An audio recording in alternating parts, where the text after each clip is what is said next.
Es repasar la fisiología de la insulina, el glucagón, cuyas deficiencias nos van a generar lo que es la diabetes mellitus.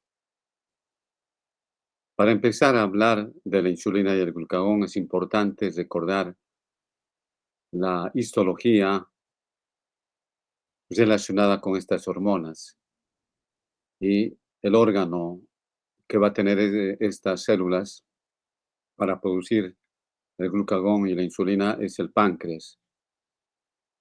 El páncreas, recuerden ustedes, tiene una función digestiva a través de diversas enzimas para producir la digestión de lo que es las sustancias nutritivas. Eso lo hace a través de los ácidos pancreáticos, pero tiene otras estructuras más el páncreas. Es la parte endocrina, el páncreas endocrino, que tiene los islotes de Langerhans. Estos islotes de Langerhans van a secretar insulina y glucagón de forma directa a la sangre. Aquí tenemos, son ustedes, un islote de Langerhans, donde vamos a tener en la parte central de esta estructura llamado islotes, el cual se encuentra rodeado de los ácidos pancreáticos que tienen función digestiva. Pero ustedes, los islotes de Langerhans tienen diferentes células, las células alfa, las células beta y las células delta. Las células alfa son el 25% de componente del islote Langerhans y su función es la secretar el glucagón. Las células beta corresponde al 60% y su función va a ser la de secretar insulina, amilina. Las células delta, estas células, las células delta que están acá de color amarillo o café, un café claro, van a ser encargadas de secretar la somatostatina, eso corresponde al 10%. Y tenemos el péptido pancreático en menor cantidad, o polipéptido pancreático. La insulina inhibe la secreción del glucagón, mientras que la amilina inhibe la secreción de insulina y la somatostatina, la de insulina y glucagón. La insulina fue aislada en 1922 por Banting-Best y fue dramático hasta ese entonces. Las personas con diabetes tenían lesiones sumamente severas, difíciles de manejar, y con el descubrimiento de la insulina mejora ya la salud de, para manejar a estos pacientes. La insulina está en relación a los hidratos de carbono. Por eso se dice que la insulina es una hormona asociada a la abundancia de energía. Si hay mucho hidrato de carbono, también aumenta la producción de insulina. Entonces, si nosotros consumimos mucho azúcar, mucho hidrato de carbono, en realidad lo más importante en la alimentación en cuanto a cantidad está en los hidratos de carbono. Los hidratos de carbono, gracias a la insulina, se absorben en diversos tejidos como el músculo, tejido adiposo, el hígado, y donde los hidratos de carbono se almacenan como glucógeno y el exceso de hidratos de carbono se va a transformar en ácidos grasos. Química y síntesis de la insulina. Existe una sustancia, la preproinsulina, que pasa a proinsulina para formar la insulina, que está formado por cadenas alfa y cadenas beta, unidos por puentes disulfuro. Y existe una cadena C. Esta cadena C es un péptido C. Estos péptidos C se pueden estudiar por radioinmunoanálisis. Si nosotros estudiamos esta, este péptido C, ya tenemos idea, tenemos una referencia de lo que es la insulina. En los pacientes que tienen diabetes tipo 1, o sea, vamos a dividir a la diabetes en dos, tipo 1, tipo 2, los del tipo 1 no producen insulina. Y si uno mide el péptido C, no tienen, está muy reducido. O sea, es una forma indirecta de saber la producción de insulina.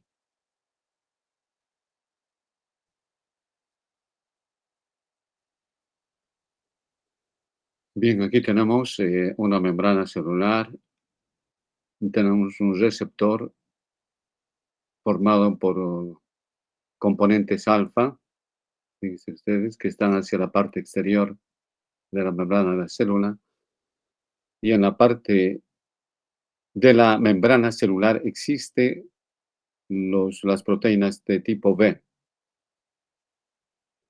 O sea, este es el receptor, compuesto por moléculas alfa y moléculas beta. Y la insulina se une a esta parte exterior de la célula y van a formar el complejo hormona receptor. Bien. Lo que ocurre es que una vez que se une la insulina a los componentes alfa de este receptor, se va a producir un proceso de fosforilación. Fíjense en la introducción hacia la endocrinología, habíamos mencionado que hay proteínas unidas a enzima, o sea, el receptor que está unido a enzima. Y este es el caso de un receptor unido a una enzima, la tirosinosinasa. La tirosinosinasa eh, es una enzima que se va a fosforilar en cuanto se une la insulina al receptor. Y esta insulina va a activar al sustrato receptor de insulina. Ese IRS es el sustrato receptor de insulina. Y va a provocar diversas reacciones. En esta gráfica podemos observar, fíjense ustedes, un resumen de todas las funciones de la insulina. Primero, activa el transporte de glucosa. La glucosa ingresa, gracias entonces a la insulina que está activando.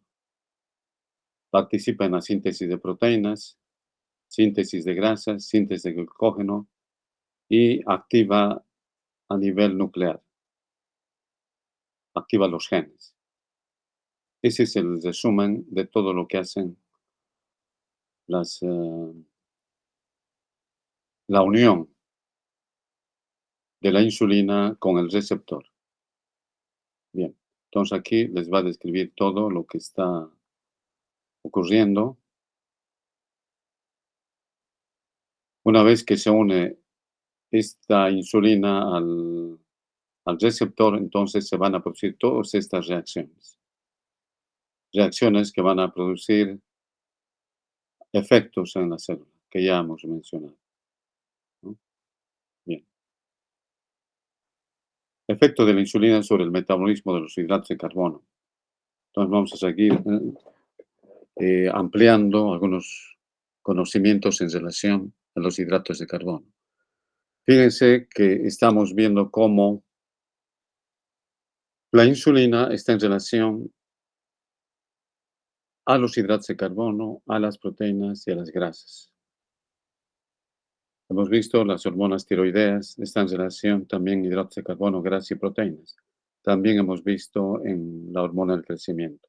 Al final, les voy a proporcionar un cuadro de la interrelación de cómo cada una de estas hormonas participa. De igual manera, ¿no? Los corticoides que hemos avanzado en la anterior clase.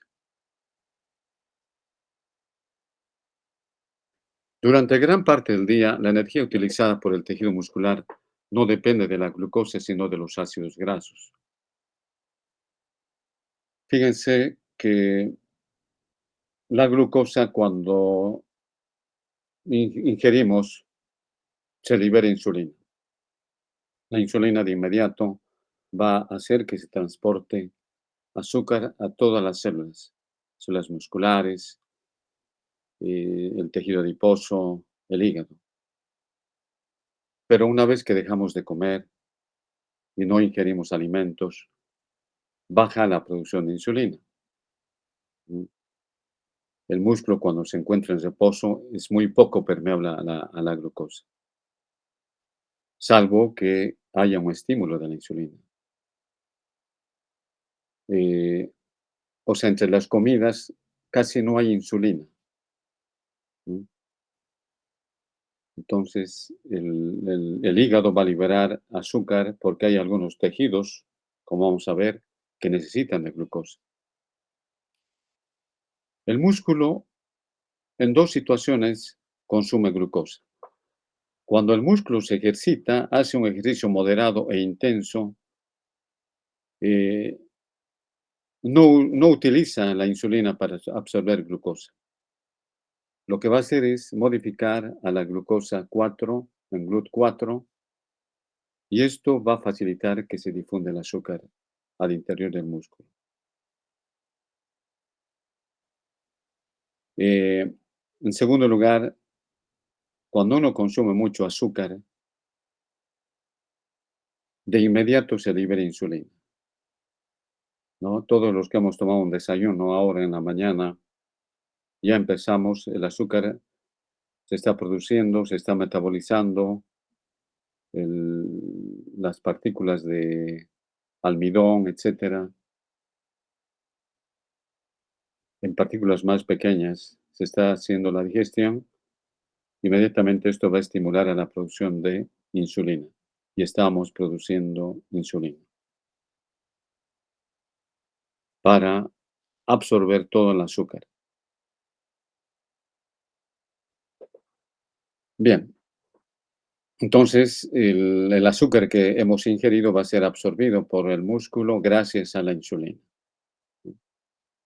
Y en la insulina, en el músculo, esa glucosa se va a almacenar como glucógeno, que posteriormente será utilizado. Ese glucógeno que está almacenado en el músculo es utilizado entonces cuando uno hace una actividad muscular, incluso en situaciones anaeróbicas, donde se va a degradar el glucógeno a ácido láctico en estas situaciones anaeróbicas.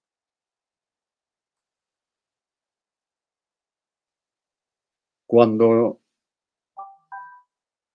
todas las células absorben azúcar, hay un azúcar que va al glucosa que va al hígado. El hígado se va a transformar en glucógeno, se almacena de esta manera en glucógeno. Y posteriormente, entre las comidas, o sea, a eso de las 10, 9, 10, 11 de la mañana, no ingerimos nada, necesitamos azúcar y el hígado libera azúcar. La insulina favorece la conversión del exceso de glucosa en ácidos grasos e inhibe la gluconeogenia hepática. Bien, entonces, tal como indica este título, o sea, cuando recibimos bastante glucosa, la glucosa entra al hepatocito y se deposita como glucógeno. Y cuando se ha superado la cantidad que se deposita, hay un exceso de glucosa. Y este exceso se van a empaquetar en triglicéridos, en las proteínas de baja densidad, que luego van a ser transportadas hacia el tejido adiposo. Por otro lado, la insulina inhibe la gluconeogenia, ¿no? Como ya se ha almacenado bastante glucosa, se inhibe la gluconeogenia. La insulina reduce la liberación de aminoácidos del músculo y de otros tejidos extrahepáticos, ¿no? Los que van a ser necesarios para la gluconeogenia. En este caso, se inhibe la gluconeogenia.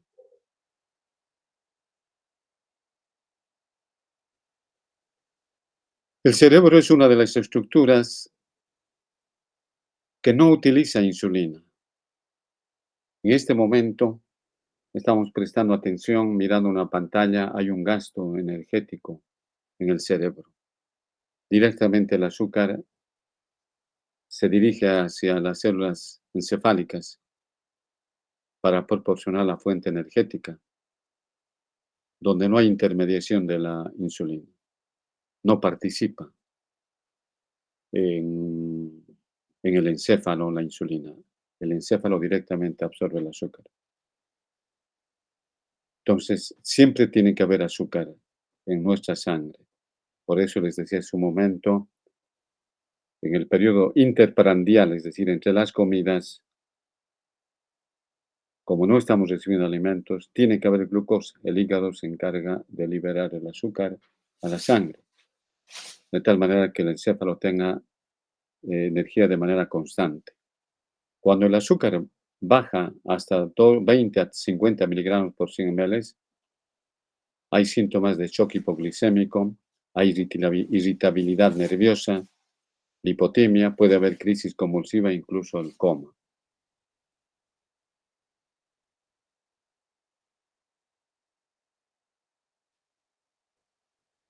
Bien, entonces vamos a resumir que todas las células utilizan glucosa gracias a la insulina, excepto el encéfalo.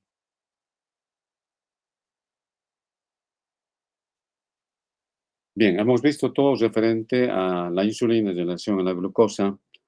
Ahora vamos a ver el efecto de la insulina sobre el metabolismo de las grasas.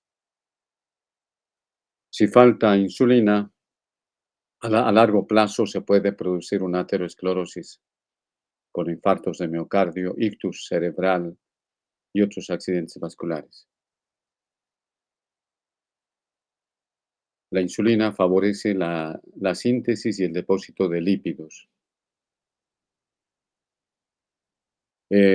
Cuando se utiliza glucosa en todos los tejidos se absorbe, es decir, que ya se llena toda la capacidad de las células, entonces eh, estos van a ser transformados en grasa por acción de la insulina. Por eso a la insulina se le llama ahorrador de lípidos, porque va a reducir la utilización de grasa. Gran parte de esta síntesis ocurre en los hepatocitos, que luego que se sintetizan en el hígado van hacia el tejido adiposo donde se deposita.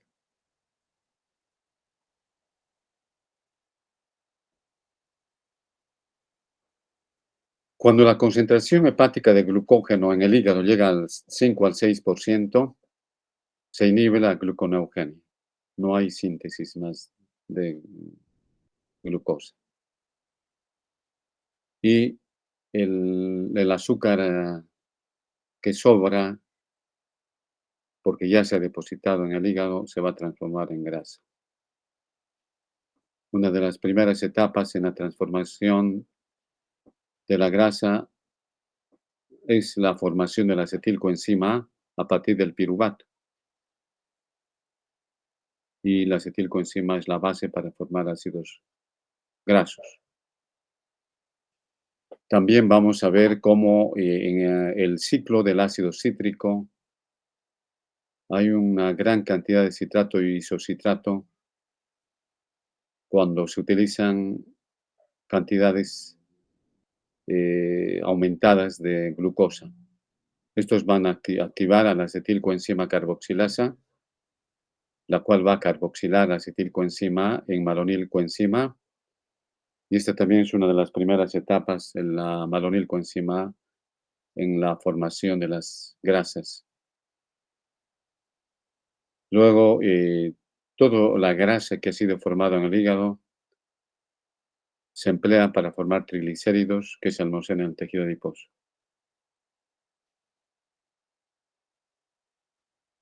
Almacenamiento de grasas en las células adiposas.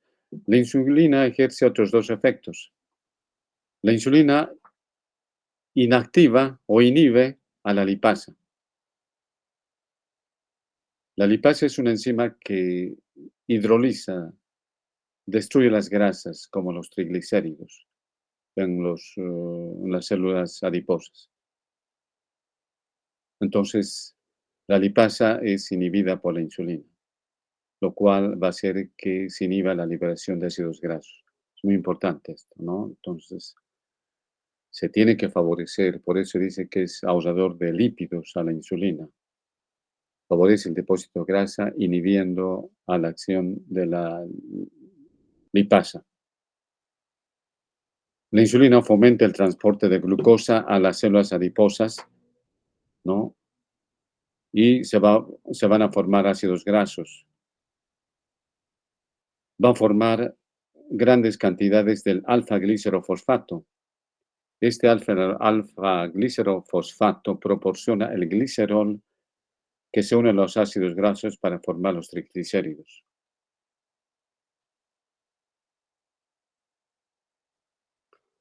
Fíjense que cuando hay deficiencia de insulina, entonces ya no se está utilizando el azúcar como fuente energética.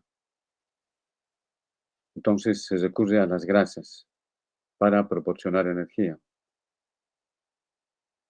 Se estimula entonces este proceso de usar la grasa con fines energéticos.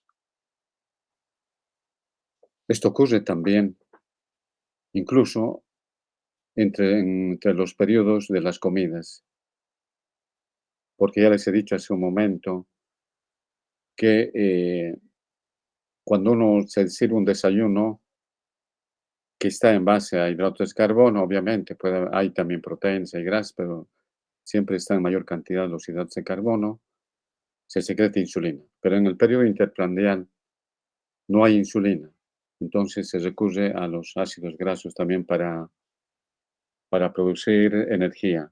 Pero en casos de no producción de insulina, esto se va a agravar, ¿no? Ya que no va a haber insulina y se va a producir lo que es la diabetes mellitus, y aquí va a haber un uso exagerado de la grasa con problemas a nivel de diversos tejidos, como vamos a ver. El déficit de insulina provoca la lipólisis de grasa almacenada con liberación de ácidos grasos. Esto es lo que les indicaba. Si falta insulina, se activa la lipasa. Aquella lipasa que habíamos mencionado que es inactivada por la insulina. Al no existir la insulina, entonces se activa la lipasa. Esto hidroliza los triglicéridos y se liberan grandes cantidades de ácidos grasos a la circulación para proporcionar grasa a los tejidos, excepto el encéfalo. El encéfalo siempre utiliza azúcar. Entonces, si falta la insulina, se está produciendo mucha grasa, ¿no?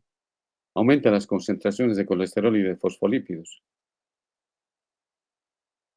Eh, y esto va a hacer que a nivel de diversos tejidos se vaya depositando las grasas en las paredes de los vasos, etcétera, lo cual va a generar lo que habíamos mencionado, la aterosclerosis.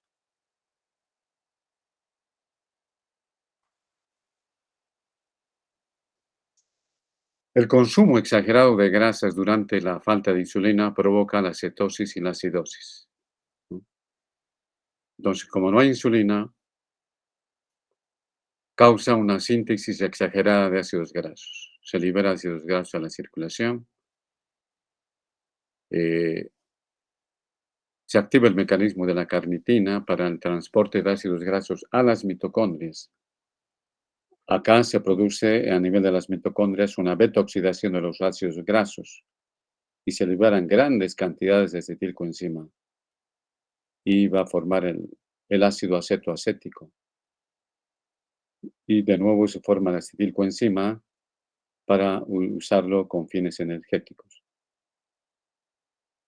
Eh, Como se está produciendo gran cantidad de ácido acetoacético, se va a generar una acidosis orgánica, ¿no? El ácido acetoacético también se va a convertir en el ácido beta-hidroxibutírico y acetona. Estas dos sustancias, junto con el ácido acetoacético, se llaman cuerpos cetónicos. Y esto va a generar lo que es la cetosis en el cuerpo.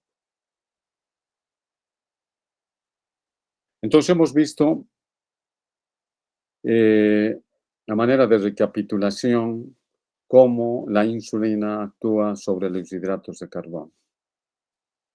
La insulina favorece a que los hidratos de carbono sean transportados a todas las células adiposas, el músculo, el hígado.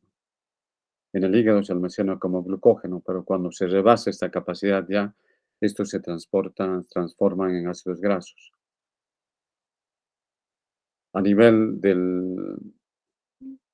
los adipocitos, de igual manera, la insulina va a inhibir la lipasa, la degradación de las grasas, por eso se dice que es un ahorrador de grasas.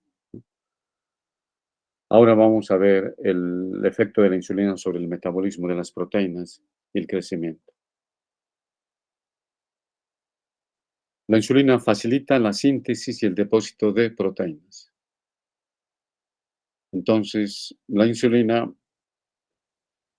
favorece, como habíamos dicho, el transporte de glucosa al interior de las células, pero también favorece el transporte de aminoácidos al interior de las células. Y aumenta el ARN mensajero, lo cual va a activar la maquinaria ribosómica. De esta manera, la insulina se va a convertir en un medio de encendido y apagado. Es el que activa y desactiva la síntesis de proteínas a nivel de los ribosomas. Además que el ADN es activado el ADN para producir la síntesis de proteínas. O sea, lo que hace la insulina es favorecer la síntesis de proteínas, inhibe el catabolismo de las proteínas, lo que amortigua la velocidad de liberación de los aminoácidos. Otra vez reiteramos que la insulina inhibe la gluconeogenia. A veces se preguntan en los exámenes, ¿no? O sea, ¿la insulina activa o inhibe la gluconeogenia? Inhibe, disminuye el ritmo de la gluconeogenia. Reduce la actividad de todas esas enzimas que van a participar en la síntesis de glucosa a partir de los aminoácidos.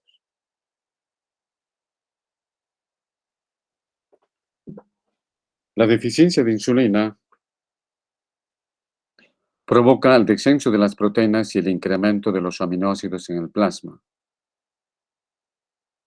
Cuando falta insulina, se interrumpe el depósito de proteínas casi por completo. Hace rato hemos visto cómo la insulina activa el DNA, el RNA mensajero, se sintetizan proteínas, ¿no? Entonces, no se depositan proteínas.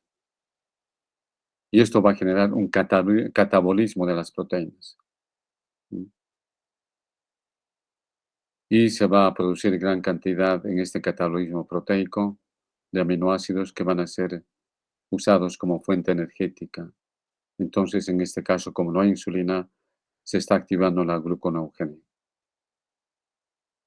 Una de las consecuencias más graves de la diabetes mellitus intensa es la pérdida de las proteínas, ¿no? Ustedes van a ver toda persona que tiene diabetes, una persona que pierde proteínas y le produce una debilidad extrema. Esta debilidad extrema va a alterar las diversas funciones orgánicas.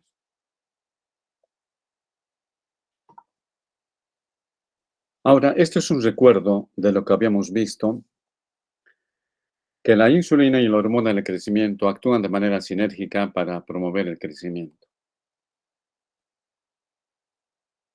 O sea, hemos visto cómo el crecimiento de la persona es a través de estas hormonas. La hormona del crecimiento por sí sola no permite el desarrollo. Se requiere de la insulina. Los dos actúan de manera sinérgica para promover el desarrollo de la persona.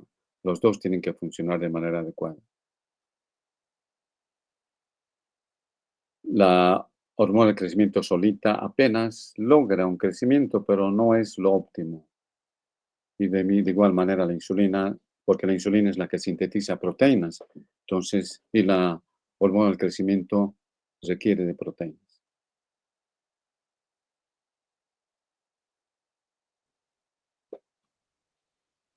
Control de la secreción de la insulina. Los aminoácidos son muy importantes para regular la secreción de insulina. Entonces, nuevamente reitero, siempre que aumenta el azúcar, aumenta la secreción de insulina. Glucemia quiere decir azúcar en sangre. En ayunas tiene que estar entre 80 a 90 miligramos por 100 ml. Entonces, este valor de 80 a 90 miligramos por 100 ml eh, es el valor normal en ayunas que tienen que saberlo muy bien. Esto va a producir un ritmo mínimo de insulina de 25 nanogramos por minuto por kilogramo de peso. Si aumenta el azúcar, entonces aumenta también la producción de insulina. Vamos a ver una gráfica. Aquí tenemos algunos factores que aumentan la secreción de insulina y disminuyen la secreción de insulina. Lo que aumenta la secreción de insulina son la glicemia, ácidos grasos, aminoácidos, hormonas gastrointestinales, la hormona del crecimiento, el cortisol, la estimulación beta-adrenérgica, resistencia a la insulina, la obesidad, sulfonilureas. Disminuyen de la glicemia el ayuno, la somatostatina, la actividad alfa-adrenérgica, la leptina. Retroalimentación entre la concentración sanguínea de la glucosa y la tasa de adicción de insulina. O sea, hay un fenómeno de retroalimentación, ¿no? En cuanto se produce mayor azúcar, se libera mayor insulina. Y una vez que disminuye el azúcar, entonces disminuye la producción de insulina. Y aquí vamos a ver una gráfica, ¿no? Esa relación de secreción de insulina aquí en la ordenada, ¿no? Y en las abscisas vamos a observar cómo hay una relación eh, casi proporcional.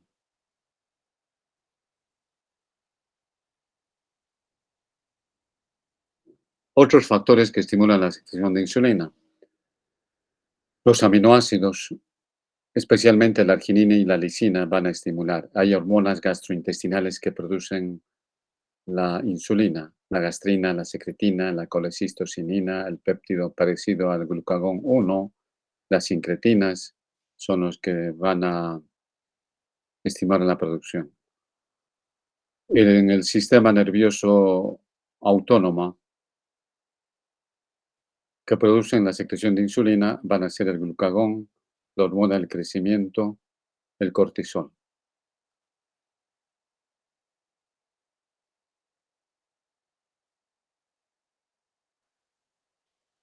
Entonces, estas hormonas van a ser importantes para la secreción de insulina. El cortisol es importante. Recuerden ustedes que el cortisol se libera en situaciones de estrés en gran cantidad. Entonces, esto aumenta el azúcar.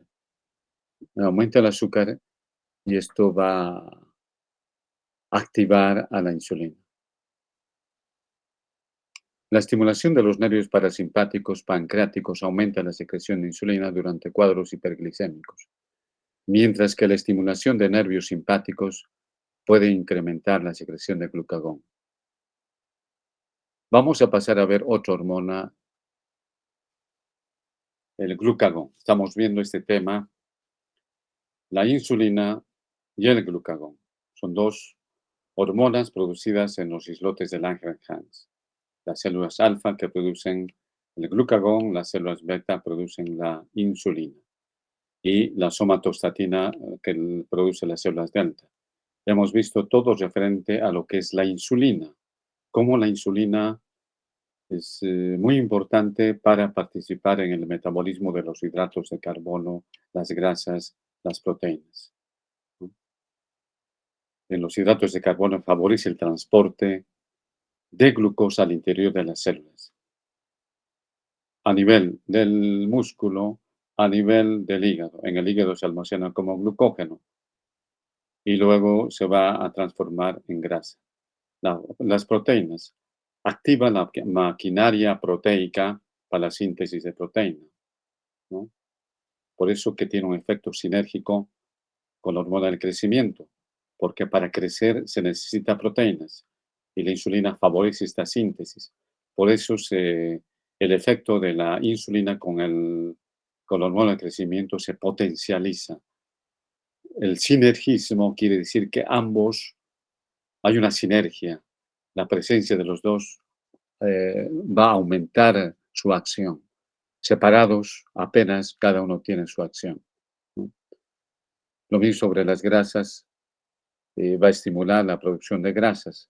Cuando falta insulina, ¿no? La lipasa que es inhibida por la insulina se va a activar esta lipasa cuando no hay insulina y se libera grasa, lo cual genera cetosis en el cuerpo, acidosis en el organismo.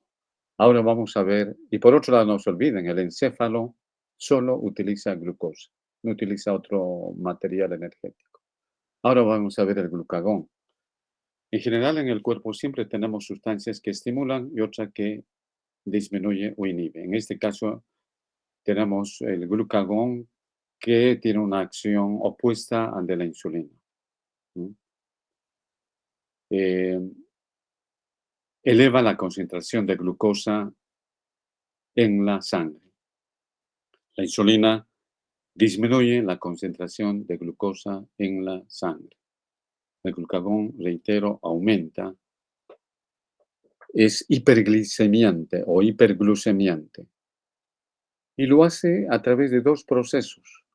Uno degradando el glucógeno, miren, para aumentar la glucosa en la sangre, el glucógeno tiene que desdoblarse, tiene que fragmentarse por ese proceso que es la glucogenólisis, y esto va a ser gracias al glucagón, ¿no? Luego aumenta la glucogenia hepática. Entonces, ¿cómo aumenta la gluconeogenia? Recuerden ustedes que la gluconeogenia es sintetizar glucosa a partir de compuestos que no son azúcares, en este caso los aminoácidos. Entonces, eh, lo que va a hacer es activar diversas enzimas y para transportar aminoácidos al interior y facilitar la gluconeogenia.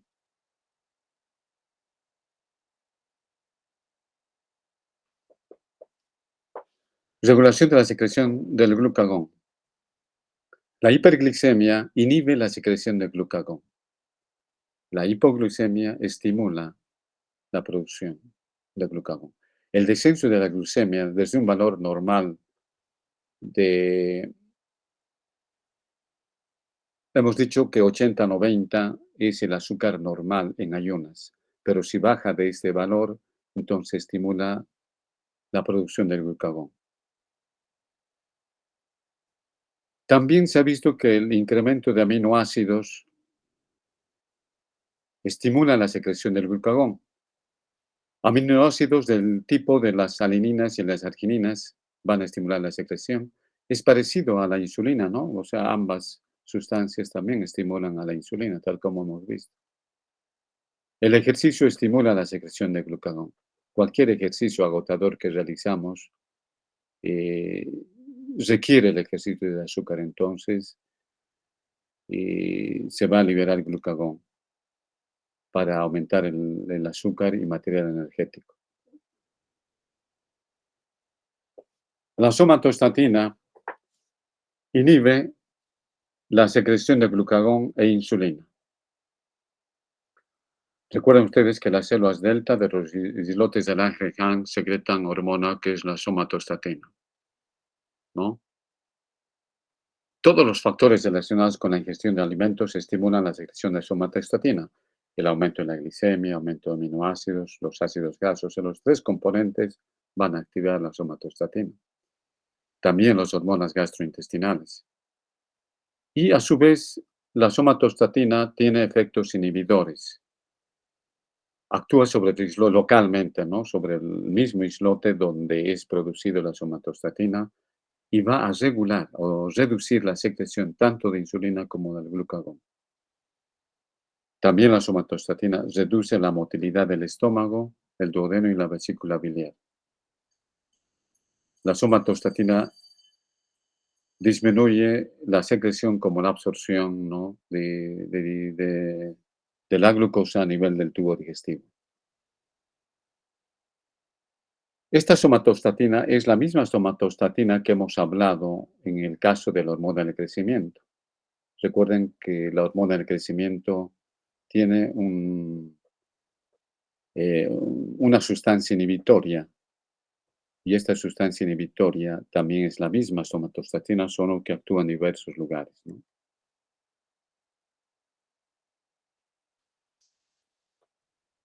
Resumen de la regulación de la glicemia. Entonces, ya hemos mencionado 80-90 miligramos de glucosa en ayunas. Y cuando uno se sirve un desayuno, esto aumenta de 120 a 140 miligramos. Por eso que no es muy útil valorar el azúcar cuando uno ya se ha servido algún alimento. Por eso se pide siempre en ayunas, ¿no? Porque a la hora más o menos, a la primera hora de haber servido un alimento como un desayuno, aumenta el azúcar de 120 hasta 140, ¿no? Y luego de 2 horas vuelve a sus valores normales, ¿no? Durante el estado de ayuno prolongado, la gluconeogenia hepática suministra la glucosa necesaria para el mantenimiento de valores de ayuno, ¿no? Cuando uno ayuna, en esas famosas huelgas de hambre que se realizan, que no es nada fisiológico, ¿no? Una huelga de hambre, entonces el hígado va a empezar a producir la gluconeogenia, la formación de glucosa para mantener el valor del azúcar. Entonces, como veremos, el hígado es un amortiguador de la glucemia, ¿no? Si hay mucho azúcar, se almacena de inmediato. Y como cuando comienza a descender, entonces comienza a liberar. Pero si una persona tiene lesiones en el hígado, un enfermo con hepatopatías, entonces no hay esta regulación, no hay esta función de amortiguador. Otras dos sustancias que regulan la glicemia son la insulina y el glucagón, tal como hemos visto, ¿no? Estas dos hormonas van a regular. También hay una estimulación del sistema nervioso simpático, ¿no? La adrenalina secretada por las glándulas suprarrenales aumenta la reducción de glucosa por el hígado, lo que también ayuda a proteger frente a una hipoglicemia intensa. Contribuye. Ahora, tanto la hormona del crecimiento como el cortisol, cuando hay una hiperglicemia, estos son liberados. Entonces también contribuyen al azúcar en la sangre. Importancia de la regulación del azúcar. La glucosa es, reiteramos, uno de los pocos nutrientes, es el único en realidad nutriente que se utiliza por el encéfalo. También la retina. La retina y el epitelio germinal ¿no? Utilizan el azúcar como fuente energética. Por esta razón, se debe mantener el azúcar dentro de valores normales para aportar a estos tejidos el azúcar necesario.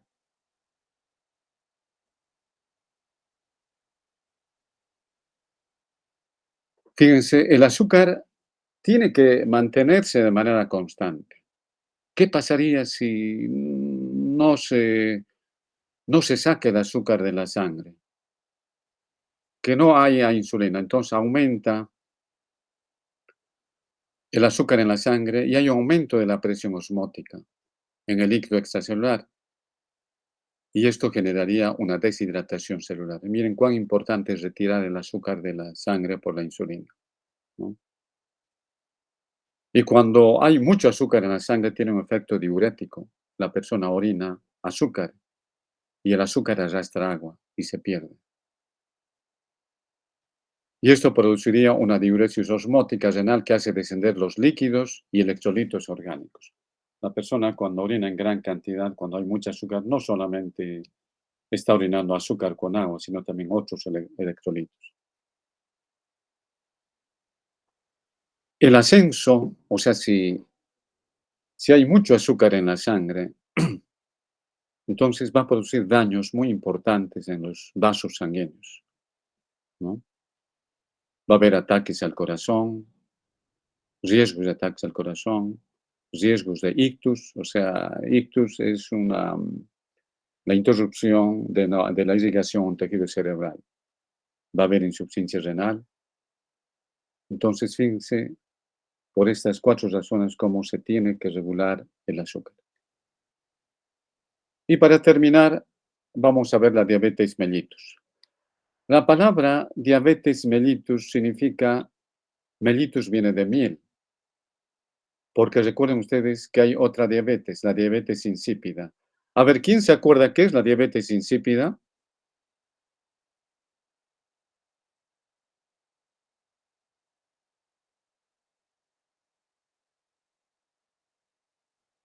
Hola,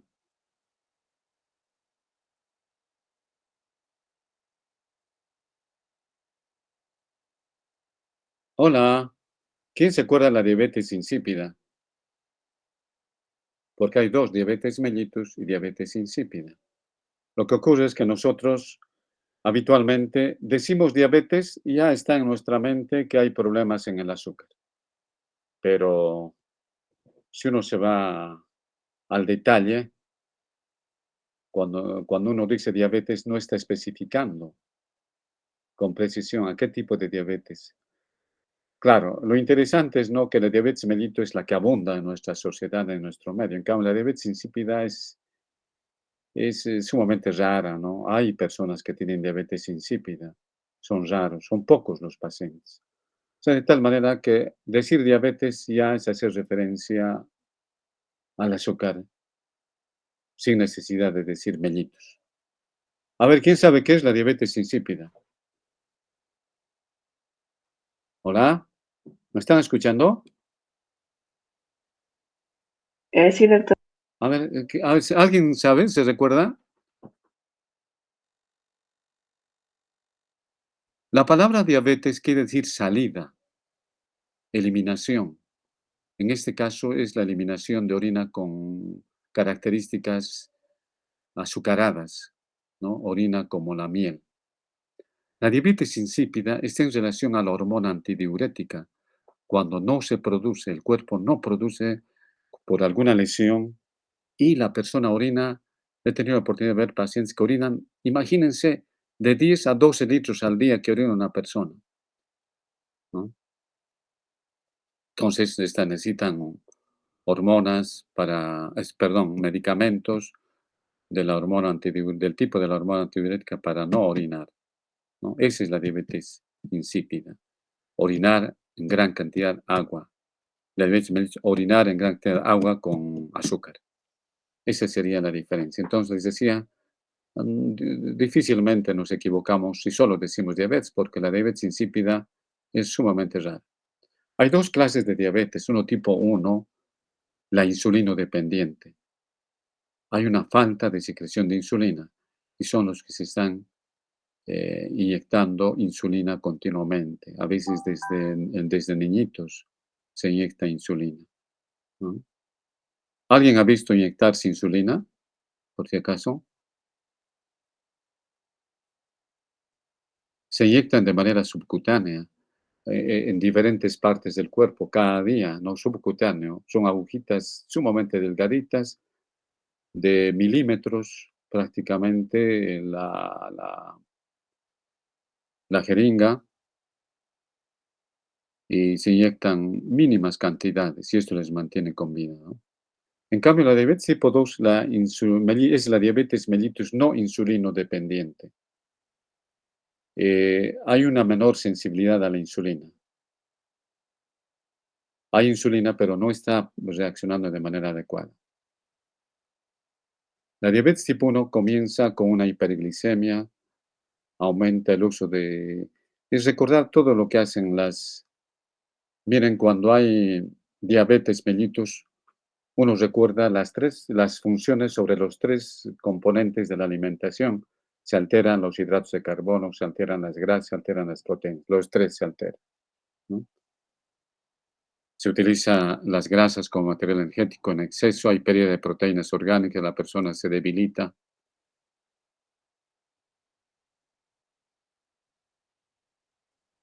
El azúcar es de 80 a 90 miligramos, ¿no? Entonces, cuando hay un umbral, cuando ya llega a 180 es cuando ya comienza a orinar, es el umbral sanguíneo para la aparición de glucosa en la orina de 180 miligramos por 100 ml.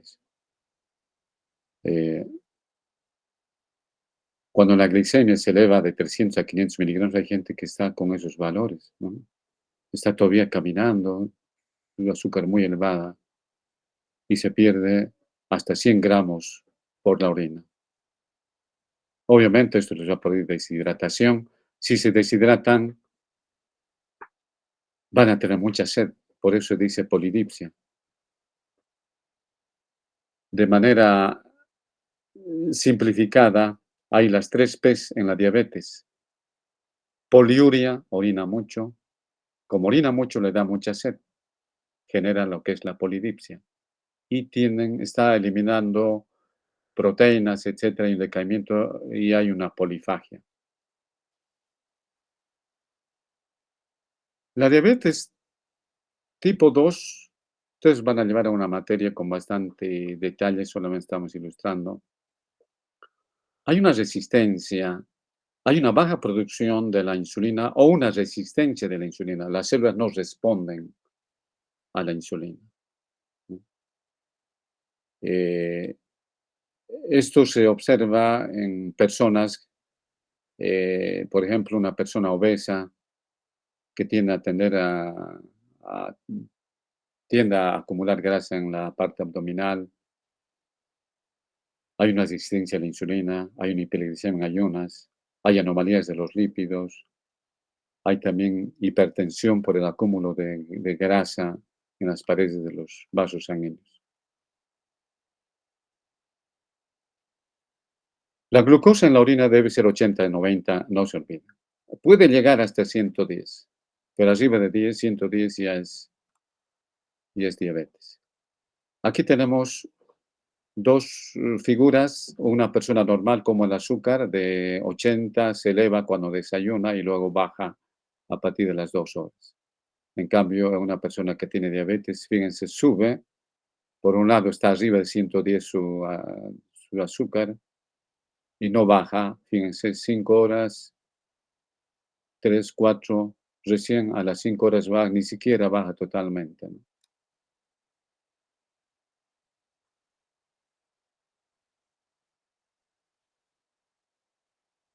Hay una prueba de tolerancia a la glucosa. Las personas que están próximas al valor de 110 se les da un gramo kilopeso de azúcar y se va controlando, se hacen estas curvas para ver que tienen que bajar. El azúcar sube a 120, 140 a la hora, fíjense, y a las 2 horas baja. Es lo normal cuando hacemos la prueba de tolerancia a la glucosa. Pero esta prueba se mantiene con el azúcar alto cuando la persona tiene diabetes, entonces esto nos confirma de que es una diabetes, ¿no? Bien, y con lo que terminamos, eh, las personas con diabetes tienen un olor a aliento a acetona, es el olor de las manzanas, ¿no? Debido a que pequeñas cantidades del ácido acetoacético se elevan a diabetes grave, de tal forma que se da lugar a la acetona, que es un compuesto volátil, ¿no? Y se elimina en el aire expirado. Entonces, este es un olor característico de las personas con diabetes. Bien, con esto hemos terminado este tema de diabetes. Nos quedaría el tema de metabolismo del calcio, la calcitonina, la hormona paratiroidea, lo avanzaremos el viernes porque el miércoles tienen el seminario, ¿no? Entonces directamente nos veríamos el viernes.